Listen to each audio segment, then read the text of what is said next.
Hi everyone, welcome to the webinar and workshop series conducted by TCS in lieu of the upcoming OCS exams happening in November 2025. My name is Nick and I'm the lead tutor and evaluator for OCS at TCS. So let's look at the session plan. I'm going to keep things short because I know for a fact that you are involved with last minute preparations. So I don't want to waste a lot of your time. So I'm going to share some tips which will enable you to maintain your level of confidence both before the exam and during your examination. And this will be followed by a Q&A session as usual. So with regards to maintaining confidence, I highlighted these points in the fourth webinar as well. I just want to remind you of what you need to do to maintain a high level of positivity in these final days leading up to the exam, because as I've mentioned in the third and fourth webinars, if you are confident before the examination, during the exam, you are definitely be confident. And when you are confident, as per the CIMA examiner, you will easily pass this examination. So before the exam, you have to rest your mind and body. That is why we highlighted, we shared various different study plans with you. We shared the 8-week study plan originally, then we shared a 4-week as well as a 3-week study plan. And in each study plan, we highlighted the fact that towards the last week or the examination week, you should start to rest both mentally and physically. Because if you are involved with last minute preparations, if you're trying to attempt mock exams, trying to go through study material unnecessarily, if you're trying to burden yourself unnecessarily, then you are not going to be comfortable at your examination. So you have done all your work. So if your exam is on Wednesday, at least by Monday night, you have to complete all your work, stop all your preparations, because you have to rest well. Because if you rest well, then at the examination, you will be calm and composed, and this calmness will ensure that you develop answers which are aligned with unseen info. Because when dealing with students, what I've encountered is a situation where even at when they're at the examination center, students tend to go through mock exams, past variants, or their study notes or whatnot, which is totally unnecessary. Remember, the examiner is trying to replicate a real life corporate environment. So, in a real life corporate environment, however knowledgeable or experienced you are not in a position to predict what the company is going to face in the future. So you have to walk into the exam with a similar mindset. You have done all your work. You have had access to our 6 mock exams. You have had access to 72 subtasks in total, which covers all syllabus areas. You have practiced them under exam conditions, and you have conducted revision by redeveloping answer plans. You need not do anything else to pass this examination. So start resting, stop all your work 2 days before the examination, be involved with leisure activities, spend time with your loved ones. Yeah, if you're into sleeping, you can sleep all day if you want, because I want you to be calm and composed before you walk into your examination. And in these final days, it's essential that you think that you are actually playing the role of a finance officer at SumTrix. So if you think in this practical manner, if you really think that you are playing this role of a finance officer, then at your examination, you will come up with the best type of evaluations and best type of recommendations. So you have to start thinking that you are actually playing the role of a finance officer in these final days. If so, you'd easily fit into these shoes on the day of the examination. And it's essential that you achieve a high level of open-mindedness in these final days. I know for a fact that you are feeling anxious. No one likes this examination. You will be dreading about the type of questions which can be thrown at you. You are trying to predict what can be tested. So all these types of negativity should be left out. Instead, you have to achieve a high level of open-mindedness, and the only way to achieve a high level of open-mindedness is to be positive in these final days. Because if you are anxious, you will always get negative thoughts, and when you are getting negative thoughts, our brains are developed in such a way that we will constantly keep thinking about negative elements. So that is why we become anxious closer to a high pressure exam such as this. So you have to achieve a high level of open-mindedness, because if you're open-minded, then you will develop answers which are totally aligned with each scenario's information or each unseen's info. So the best way to make sure that you develop answers which are totally aligned with each unseen is to develop a high level of open-mindedness. And the only way to be open-minded is to achieve a high level of positivity. So whenever you feel negative, always remind yourself that you have done your homework. Always remind yourself about the fact that you have gone through 72 subtasks, you have conducted your revision based on these same subtasks. Always remind yourself that you have attended each weekly webinar or workshop. So you have gained a lot of knowledge. You know how each syllabus area is tested. You have improved your skill set because you have attempted each mock exam under exam conditions, thereby practicing your answering time management and stress management techniques. When you have done all these things, you need not worry about passing this examination. You are definitely going to pass. So whenever you feel negative, it's quite normal for you to feel this way. Whenever you feel negative, remind yourself that you have done your homework, and also remind yourself that you need just 80 marks to pass this examination. So as a percentage, you just need to score 54%. So even if you screw up half your paper, you still can pass this examination, because out of the 3 case studies, the operational case study is the easiest. It has the largest syllabus, yes. However, this is the easiest because your decision-making capabilities are not actually tested in this exam. Instead, your conceptual or theoretical knowledge is tested. 80% of the questions are intended to test your conceptual knowledge. So out of the 3 case studies, since you are not supposed to be involved with decision making, if you reiterate each IAS and IFRS exactly as what appears within our answer plans, and on top of that, when tackling questions to do with your P1 syllabus, if you have gained an understanding of how to structure each answer, which is highlighted clearly within our answer plans, you need not worry about passing this examination, because you just need 54% or 80 marks out of 150 to pass. This is a professional qualification. Like in an academic qualification, you are not going to get various different grades. Instead, you are only going to get a pass mark or a fail mark. So you can easily pass even when you are clueless of how to approach half of your questions which appear within your variant. So don't worry, don't fall into this trap, don't feel negative. It's quite normal for you to feel negative, but you have to take steps to avoid this type of negativity by reminding yourself about what you have done so far, as well as you just need 54% to pass this examination. And before the exam, if you do these things, you gain a higher level of positivity and confidence, and this leads to a higher level of open-mindedness. And I want you to replicate the same mindset during your examination. So as I mentioned in the 4th webinar, the easiest way to manage your stress levels is to stick to the exam technique routine, because as per our routine, in each section, the first 25 minutes is dedicated towards reading and planning.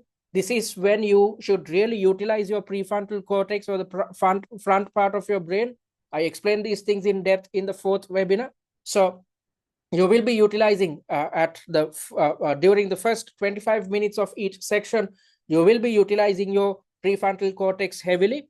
However, towards the last 20 minutes of each section, as per our answering technique, you will be taking a step back. It's as if you are relaxing, because you need not really pressure your prefrontal cortex, because you have already thought out your answer within the first 25 minutes. And once you have planned out your answer, in the remaining 20 minutes, it's simply a matter of expanding each answer point in paragraph form. So when it comes to finalizing your answer, when you know what you should include in your answer, since you have already developed an answer plan, it simply comes down to timing. So it's as if you are letting your prefrontal cortex rest towards the last 20 minutes of each section. And when you are letting your prefrontal cortex rest, then you are well poised to manage stressful situations at your examination. And even after practicing this technique, especially due to fatigue setting in, you will be exposed to some type of additional stress levels, especially towards sections 3 and 4. Most students give up in section number 4 due to fatigue setting in, because if you have practiced mock exams under exam conditions, you already know what I'm talking about. You will be somewhat comfortable in the first 2 sections, but from section 3 onwards, fatigue sets in. With this, there's a tendency for you to give up, because your brain is constantly asking you to take a break, but at your examination you cannot do so.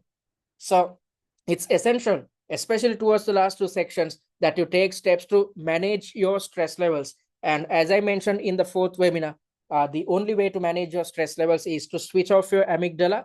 So, and with the intention of switching off your amygdala, you have to close your eyes and breathe slowly for 2 minutes. So when inhaling, inhale through your nose. When exhaling, exhale from your mouth. And when inhaling, count to 3 slowly. And when exhaling again, count to 3 slowly. So do this for 2 minutes.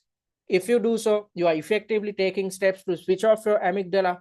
And when the amygdala is not in play, your brain functions will shift back to your prefrontal cortex, and you need your prefrontal cortex. You need to think through your prefrontal cortex if you are to come up with the best type of answers, because as I mentioned in the 4th webinar, you are supposed to be involved with rational evaluations. So if you are to develop the best type of answers, you have to be rational.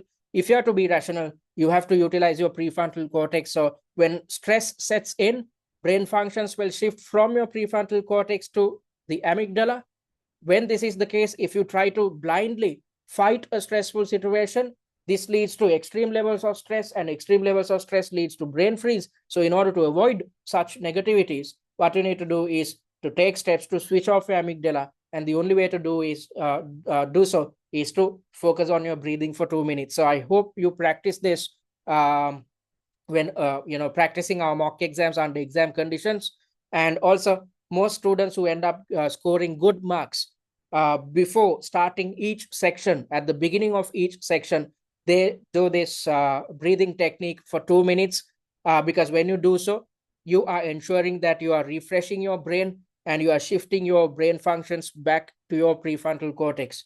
So you can do so. I hope you have practiced this technique as well when attempting mock exams, and it helps to drink some water. However, you can only do so if you are attempting the exam at an examination center. Even in certain examination centers, some invigilators won't let you have a water bottle, because of that, drinking water is not the best option. The only option at your disposal to manage your stress levels is to stick to our answering technique.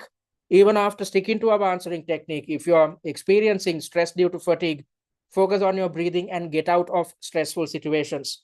And always, when you are breathing, when you are focusing on your breathing, when you are stressed, do not panic. Remind yourself about what you have done so far, the amount of effort you have put in, the fact that you have attempted 72 subtasks, you have practiced your answering time management and stress management techniques, you have refined your theory knowledge and application by redeveloping answer plans and comparing these answer plans to TCSs. So remind yourself about everything which you have done. Don't give up, because the examiner at the exam is not just testing whether you have learned your theory and application. The examiner is also testing whether you are in a position to manage your stress levels, because if you are to be successful in a real life corporate setting, it's essential that you manage your stress levels. So this capability is tested at your exam. So it's essential that you do not give up. Instead, breathe and get out of stressful situations and keep fighting, keep moving forward. And always, when you are tackling a certain subtask which seems to be hard, remind yourself that you just need 80 marks to pass. Even if you do not attempt half of the subtasks, you can easily pass this examination, as long as you develop high quality answers focused on the subtasks which you are comfortable with. So if you have utilized our resources, you need not worry about missing out on certain subtasks. But if you are coming through the exemption route, and if you have only used the FLP mocks, then I have to be honest with you. I do not want to discourage you guys, but I have to be honest with you. You will walk into the exam with knowledge gaps. That's totally fine. You don't have time to go through mocks right now. So focus on the 2 mocks which you have attempted so far under the FLP platform. And during the exam, if there's a tough subtask or if you're clueless of how to approach a certain subtask, don't panic, breathe and get out of a stressful situation. Focus your attention towards the subtasks which you are comfortable with. Try to give your best shot when it comes to developing your answer plans. And by doing so, you can still pass this examination. So always remember to give your best shot, and you can easily pass this exam if you give your best shot. And the easiest way to give your best shot is to think that you are actually playing the role of a finance officer, because if so, you will think in a practical manner. You will develop answers considering unseen info. If that is the case, you are going to pass this examination. So that is why I expect you guys to, in these final days, leading up to the examination, I want you guys to start thinking as if you are actually the finance officer of your chosen company. If so, during the exam, you will think in those terms as well. And if that is the case, you are going to develop high quality answers which are aligned with each unseen information. So be confident. Key to passing this examination is being confident. However much prepared you are, if you are negative or if you doubt yourself, if you doubt your skill set, then you are not going to pass this examination. So I know for a fact that you have put in a lot of effort. So be happy with what we have done so far. Don't think about what we have missed out on in these final days. There's absolutely no point of thinking about the shortcomings. Instead, keep yourself positive by thinking about what you have achieved so far, because in the final in the past 7 to 8 weeks, you have gained a lot of knowledge. You have improved your skill set. You have improved your conceptual knowledge as well as application skills. And these are the necessary elements which will ensure a pass. So be confident. Don't give up during the exam. Don't give in to pressure. Breathe. Get out of a stressful situation. Stick to the answering technique. Keep pushing yourself forward, because if you can manage your composure across 3 hours, then you can walk into the MCS exam in another 3 months' time.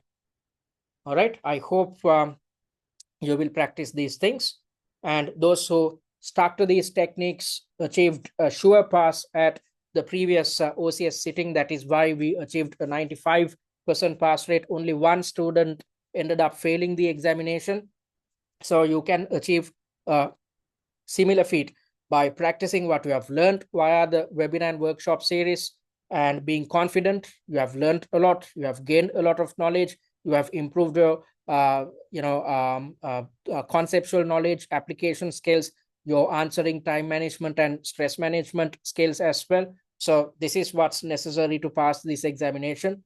So if you practice these things at your exam, if you maintain your confidence and positivity, you will easily pass this examination. So if Darren could achieve 118 marks when the pass mark was just 80 within just 3 weeks, you can achieve the same if you maintain your positivity. So after having a chat with Darren after the examination, this individual thought that he was going to fail the exam. Why? Because he had screwed up section number 3, one of the subtasks in section number 3. And after he had developed the answer, whilst he was developing the answer for section number 4, he has remembered that he screwed up one of the subtasks and he had panicked in section number 4. But he said that he focused on his breathing and got out of the stressful situation and kept fighting. Still, he was not sure about passing the exam. What I told him was, okay, look here, you have screwed up just one single subtask. Let's wait until the results are out.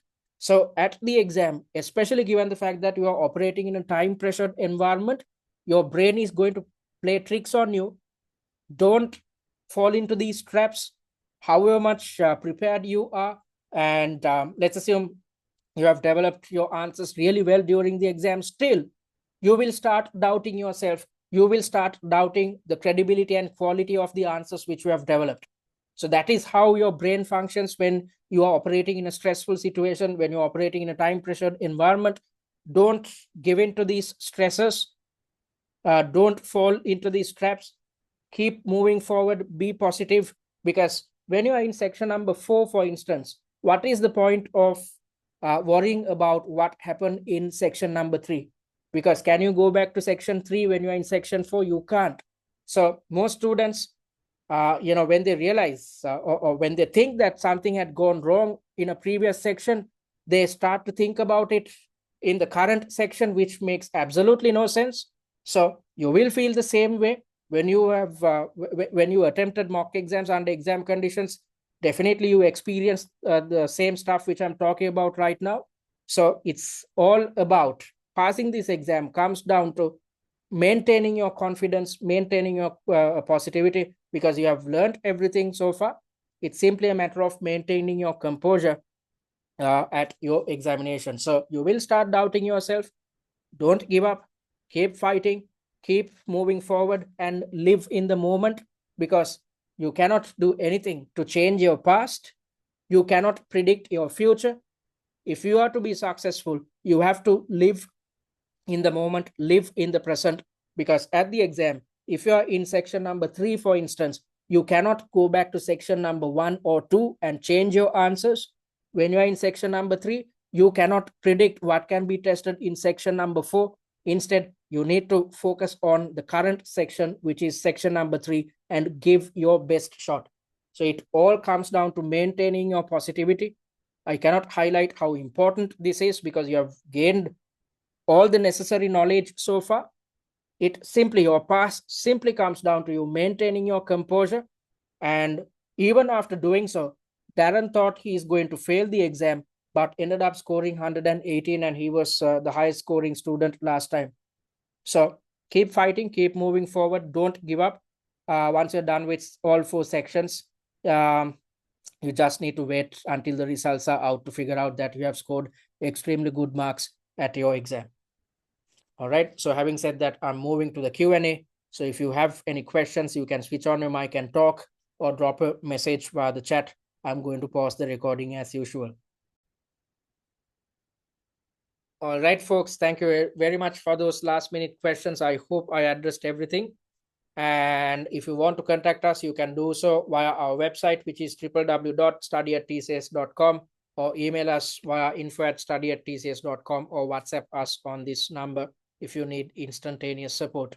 So I wish you the best of luck. It brings us to the end of the webinar and workshop series conducted in lieu of the upcoming OCS exams. And I hope you benefited from the last minute tips I shared with you. I want you guys to be confident, because if you are confident, you will achieve a high level of positivity. And this positivity leads to a high level of open-mindedness. And this open-mindedness will ensure that you develop answers which are totally aligned with each requirement, aligned with each unseen. And at the same time, your success comes down to being positive and managing stressful situations during your exam. You have learned a lot. You have learned a lot of skills and taken steps to improve your skill set in the previous 7 to 8 weeks. So it simply comes down to being positive in these final days, and being confident and managing stressful situations during your examination. So I hope you will maintain your confidence in these final days, and you will have a high level of confidence at your examination. So whenever you are doubting yourself, don't pressurize yourself too much. Focus your attention towards what you have done in a successful manner previously, and keep fighting stressful situations, and breathe, get out of stressful situations, and keep fighting or keep moving forward. So I wish you the best of luck, and I hope to see you guys at MCS in the sessions happening in February 2026. Thank you, take care, and wish you the best of luck. Thank you very much. Bye.